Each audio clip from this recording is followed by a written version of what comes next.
ሰላም ጤና ይስጥልን። የጊዮን ዜና መረጃዎችን እነሆ። አፋብኃይል ቴዎድሮስ የጠላት አከርካሪን መስበር ችሏል።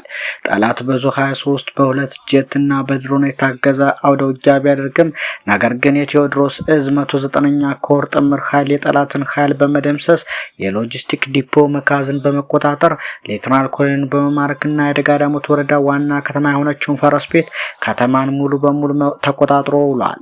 መጋቢት 27 ቀን 2018 ዓ.ም አፋብኃይል ቴዎድሮስ 109ኛ ኮር በደጋዳሞት በሰራው ኦፕሬሽን 150 የተደመሰሰ ጠላት ሲኖር 100 አለቃ 1 ሻለቃ ይገኙበታል። እንዲሁ 43 በህይወት የተማረከ የጠላት ኃይል ሲኖር 1 ሌተናል ኮሎኔል 100 አለቃ ይገኙበታል። ከጠላት ከተማረኩ መሳሪያዎች ውስጥም 180 ክላሽ፣ 9 ብሬን፣ 3 ስናይፐር፣ 2 ሽጉጥ፣ 3 የብሬን አፈሙዝ፣ 1 የድሽቃ አፈሙዝ፣ 3 የድሽቃ ካዝና ጥይት መያዣ፣ 54 ሳጥን የድሽቃ ተተኳሽ፣ 94 አስቃጥላይ ብሬን ተተኳሽ፣ 15 ሳጥን የክላሽ ተተኳሽ፣ 72 ኤፍ1 ቦምብ፣ 16 ጭስ ቦምብ፣ 3 መኪና ተማርኳል።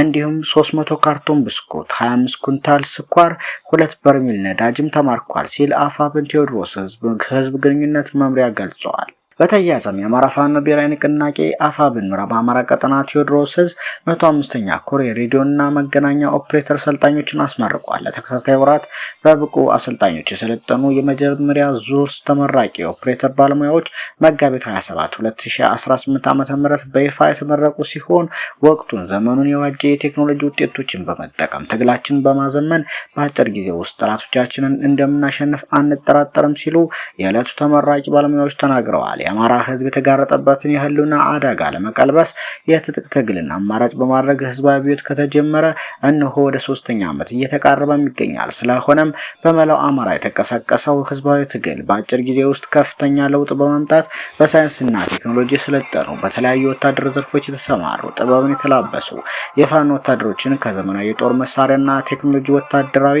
መረጃ መሳሪያዎች ጋር በማጣመር አኩሪ ድል እየተጎናጸፍን እንገኛለን። በዕለቱ የተገኙት ቴዎድሮስ እዝ የውጭ ግንኙነት እና ዲያስፖራ መምሪያ ምክትል ኃላፊ አርበኛ ኃይለ ሚካኤል ባዬ፣ የ105ኛ ኮር ሰብሳቢ አርበኛ ያሬድ በቀለ እንዲሁም የ66ኛ ክፍለ ጦር ሰብሳቢ አርበኛ ዳኘ በሪሁ ለተመራቂ ባለሙያዎች የእንኳን ደስ ያላችሁ መልእክት አስተላልፈዋል። ይህ በእንዲህ እንዳለ አንድ የነጻነት ታጋይ ከሁሉም በፊት የሚጠበቅበት ራሱን ያሸነፈ እንዲሆን ነው። የህልውና ታጋይ ሲሆን ደግሞ ከዚህ በላይ ነው ሲል አርበኛ ጋዜጠኛ ወግደረስ ገለጸ።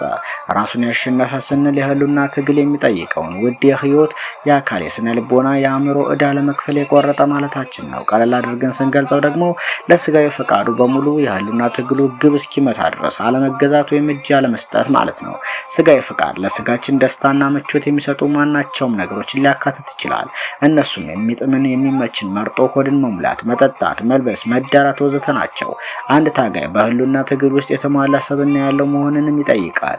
የሚታገለትን ህዝብ ባህል፣ እሴት፣ እምነትና ወግ አጥባቂ አክባሪ መሆን አለበት። ለቁስ፣ ለጥቅም፣ ለገንዘብ፣ ለዝሙት፣ ለጊዜያዊ ዝና፣ ለከንቱ ሀብት መገዛት ፍጹም መተው አለበት። ለብልጭልጭ ነገር፣ ለሐሰት፣ ለሴራ፣ ለክፋት ማደር የለበትም። በአጠቃላይ በስጋዊ ፍቃድ ኮስሶ በህሊና ደግሞ ገዝፎ መኖር በጽኑ ይሻል።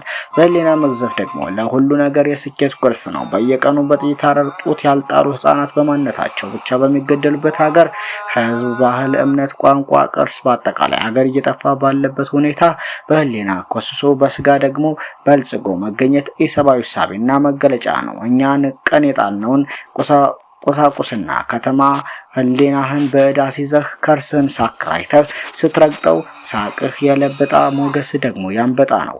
የህልውና ታጋዮች ሆይ የነዚህ አካላዊ መብለጭለጭ ፍሬ እንደሌለው አደይ አበባ ነውና ይህን ትተን ግባችንን እስክንመታ ድረስ ግድ የለም በህሊና ገዝፈን በስጋ ፈቃድ ኮስተን እንጽና ሲል ሰሞነኛ መረጃዎች እነኛን ይመስሉ ነበር።